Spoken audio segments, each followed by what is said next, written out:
नमस्कार, दैनिक shift time में आप सभी का बहुत बहुत स्वागत है। पार्टी की ओर से संकल्प पत्र यानी कि आज मैनिफेस्टो रिलीज किया गया।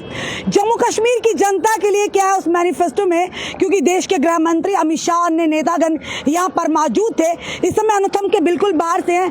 सबसे पहले बताना चाहेंगे घोषणा पत्र यानी कि संकल्प, यानी देखिए ये संकल्प पत्र है, मैनिफेस्टो है जम्मू कश्मीर की जनता के लिए। खासकर अगर बात करें तो डेली वेजर्स के लिए क्या है, इसमें होमगार्ड्स के लिए क्या है, एसपीओस के लिए क्या है, आशा वर्कर्स के लिए क्या है, आंगनवाड़ी वर्कर्स के लिए क्या है, रहबरे खेल के लिए क्या है, रहबरे जंगलात के लिए क्या है, और सबसे बड़ी बात स्टेटहुड के दर्जे के लिए क्या यहाँ पर इस मैनिफेस्टो में लिखा गया।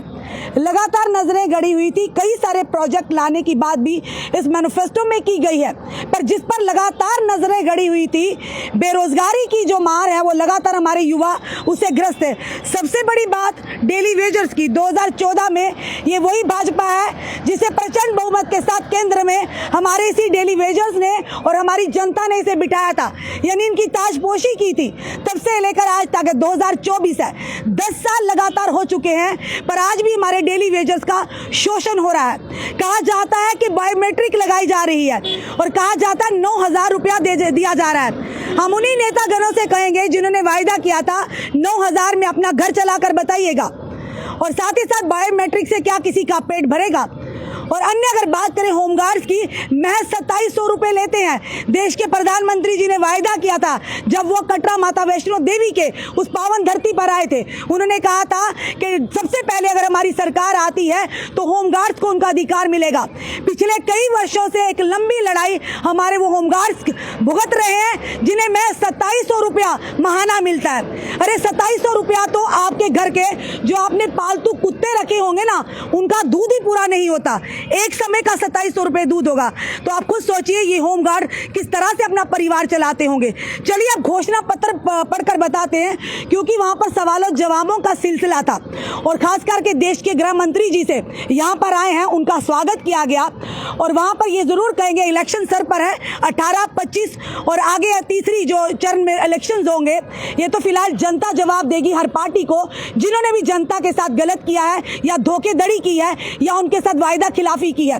सबसे बड़ी बात, देश के गृह मंत्री जी से आए हैं यहाँ पर, तो सवाल जो पूछने थे शायद हमें मौका, हमने बार बार हाथ अपना ऊपर किया, उन्होंने नहीं सुना, क्योंकि उन्हें पहले ही जो वहाँ पर उस यानी कि मंच को वहाँ पर संबोधित करते जिनके माध्यम से पत्रकारों को मौका दिया जा रहा था, उन्हें बिल्कुल भी अनुमति हमें नहीं दी।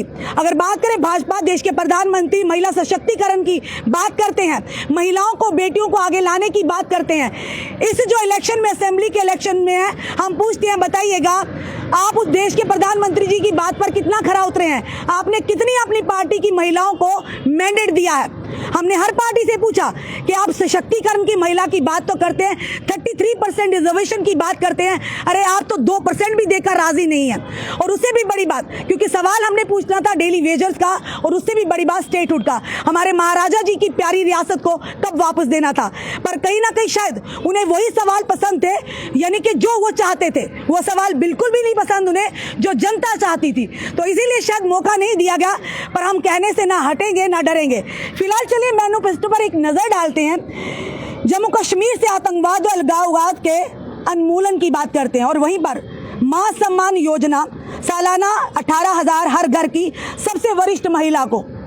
आप देखते हैं ये कहीं संकल्प पत्र ही बनकर ना रह जाए, संभाल कर रखिएगा जो हम बोल रहे हैं। तो अगर बाईचांस जनता ने फिर से मौका दिया, ये सारे सवालों का जवाब हमसे लेंगे। पंडित प्रेमनाथ डोगरा रोजगार योजना, 5 लाख नौकरियां, ये पहले भी कही गई थी पर नौकरियां निकली नहीं, और जो निकली भी उनमें घोटाले साथ आए थे। चलिए उसके बाद प्रगति शिक्षा योजना, कॉलेज छात्रों को 3,000 रुपये प्रति वर्ष यातायात भत्ता। जेकेपीएससी यूपीएससी उम्मीदवारों के लिए प्रतिपूर्ति 2 वर्ष के लिए 10,000 की कोचिंग फीस, परीक्षा केंद्रों तक की यातायात लागत और एकभूत आवेदन शुल्क। वहीं पर अगर बात करें दूर दराज क्षेत्रों में उच्च माध्यमिक कक्षाओं के छात्रों के लिए लैपटॉप। जम्मू और कश्मीर में अर्थव्यवस्था के विकास के लिए जम्मू में क्षेत्रीय विकास सम्मतियां, साथ ही साथ जम्मू क्षेत्र, डल झील और कश्मीर घाटी में पर्यटन उद्योग का विकास। श्रीनगर के टटू ग्राउंड में मनोरंजन पार्क, अम्यूजमेंट पार्क जिसे कहते हैं, साथ ही साथ उद्योग स्थापित करना। 8वां है नई नीति लीज डीड के नियमितीकरण और शिकायत निवारण के से 7,000 MSME को लाभ। अटल आवास योजना से भूमिहीन को 5 मरला जमीन का मुफ्त आवंटन करना। गरीब कल्याण के लिए बिजली और पानी के बेकार से राहत यानी बकाये से राहत। हर घर नल से जल और PM सूर्य घर मुफ्त बिजली योजना के तहत सौर छत के लिए 10,000 की सब्सिडी। पर वहीं पर अगर बात करेंगे स्मार्ट मीटर को तो खत्म कीजिए। वृद्धावस्था विधवा और विकलांग पेंशन के तिगुना करना यानी 1,000 से 3,000 करना। तो हम सरकार से बार बार पूछते हैं, जो सवाल कड़वे शायद होते हैं, लगातार हमारे विकलांग जब सड़कों पर उतर रहे हैं, कई सारे हमारे जो ओल्ड एज है विडो पेंशन है वो बंद कर दी गई हैं, लोग बैंकों के बाहर चक्कर काटते हैं, उनकी पेंशन नहीं मिलती, तो उनकी सुनवाई कौन करेगा? आप इस संकल्प पत्र में तो लिख रहे हैं, पर जो पहले वाले हैं वो कहाँ जाएंगे? चलिए अब आते हैं आयुष्मान भारत सेहत। मौजूदा 5 लाख के ऊपर 2 लाख का अतिरिक्त कवरेज, पर फिलहाल वो भी अभी बंद कर दिया गया है, क्योंकि जिन इंश्योरेंस कंपनीज ने उनके साथ टाई अप किया था उनका अभी बकाया है, यानी उनकी लाइबिलिटीज है। मेडिकल कॉलेज में 1,000 नई सीटें, PM किसान अतिरिक्त 4,000 जिसे कुल राशि 10,000। कृषि गतिविधियों के लिए बिजली की दरों में 50% तक की कमी। सरकारी कर्मचारियों के लिए आरक्षण और संतानियत गति में सुधार, विशेष रूप से अनुसूचित जाति अनुसूचित जनजाति के लिए। साथ ही साथ जम्मू कश्मीर की सरकारी नौकरियों पुलिस भर्ती में अग्निवीरों को 20% कोटा। तटस्थ कर्मचारियों, संविदा कर्मचारियों, सामुदायिक कार्यकर्ताओं और साथ ही स्वयं सेवकों के लिए शिक्षा शिकायत यानी निवारण और लक्षित सहायता। 10,000 किलोमीटर नई ग्रामीण सड़कें, हर टनल तेज पहल योजना से परियोजना को पूरा करना। जम्मू और श्रीनगर में मेट्रो रेल सुविधा, ये तो काफी सालों से हम सुन रहे हैं। चलिए अब मैनिफेस्टो में रखा, हो सकता है ये पूर्ण हो जाए। ऋषि कश्यप तीर्थ पुनरुद्धार अभियान, 100 हिंदू मंदिरों का पूर्ण निर्माण, अवैध रोहिंग्या और बांग्लादेशी बस्तियों से निपटने के लिए पहल। कश्मीरी हिंदू, पश्चिमी पाकिस्तान शरणार्थी, वाल्मीकि, गोरखा और अन्य सहित सभी विस्थापित व्यक्तियों के लिए टीका लाल टपलू विस्थापित समाज पुनर्वास योजना। क्षेत्र पत्र प्रकाशित करना, मामलों को तेजी से निपटाना और आतंकवाद के सभी पीड़ितों के लिए जवाबदेही सुनिश्चित करना। समावेशी विकास के लिए स्वतंत्र और निष्पक्ष जनगणना। ये पूरा हमने आपको पत्र पढ़कर बताया है। अब बताइए, इसमें डेली वेजर्स के लिए कुछ नहीं है। हम माजरत चाहते हैं अपनी डेली वेजर्स के लिए। उम्मीद थी शायद इसमें देश के गृह मंत्री अमित शाह जी आ रहे हैं, इनका दौरा डेली वेजर्स के लिए राहत लेकर आएगा, पर अफसोस की बात है आज भी डेली वेजर्स की बात किसी ने नहीं की। ना ही हमारे जो वहाँ पर सहयोगी थे पत्रकार वो पूछ पाए, ना ही मंच पर जो नेता बैठ पाए, ना उनकी हिम्मत हुई कहेंगे चलिए एक महिला पत्रकार को मौका तो दे, क्योंकि हम जनता के बीच में जाते हैं, हम उन डेली वेजर्स के दर्द को अच्छी भली भांति जानते हैं, हम उन होमगार्ड की परेशानी को समझते हैं। आप लोग तो गाड़ियों में आएंगे, पूरा तामझाम, हम कैमरामैन से कहेंगे जरा तामझाम की तरफ भी दिखा दीजिएगा। ये आपका तामझाम पूरी हमारी ट्रैफिक पुलिस, पूरी एजेंसीज, पूरी हमारे पुलिस यहाँ तैनात है इनकी सेवा के लिए। बस जब तक ये जनाब अंदर हैं नेतागण, और तब तक ये खड़े के खड़े रहेंगे, और उसके बाद फिर ये अपनी ड्यूटी पर चले जाएंगे।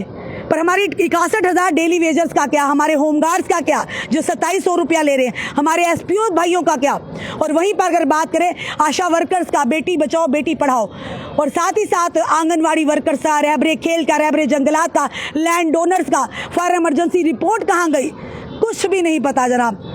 जो सत्य था वो हमने आम जनता तक रखा है। ये संकल्प पत्र है, पर हमने सोचा था डेली वेजर के लिए नहीं, चलिए हम सवाल ही पूछ देते हैं, पर मौका कहाँ दिया जनाब। मौका तो उन्हीं को मिलेगा जो शायद देश के गृह मंत्री, अन्य जो नेतागण बैठे थे मंच पर, उन्हीं के मुताबिक सवाल पूछे जाए। तो हमें ऐसी जगहों पे जाना है नहीं जनाब, हम सवाल बेबाकी से पूछते हैं और पूछते रहेंगे, जनता तक जरूर लाते रहेंगे। आज नहीं तो कल मौका तो मिलेगा, पर ये जरूर कहेंगे आज भाजपा ने भी अपना मैनिफेस्टो जो था संकल्प पत्र जारी किया।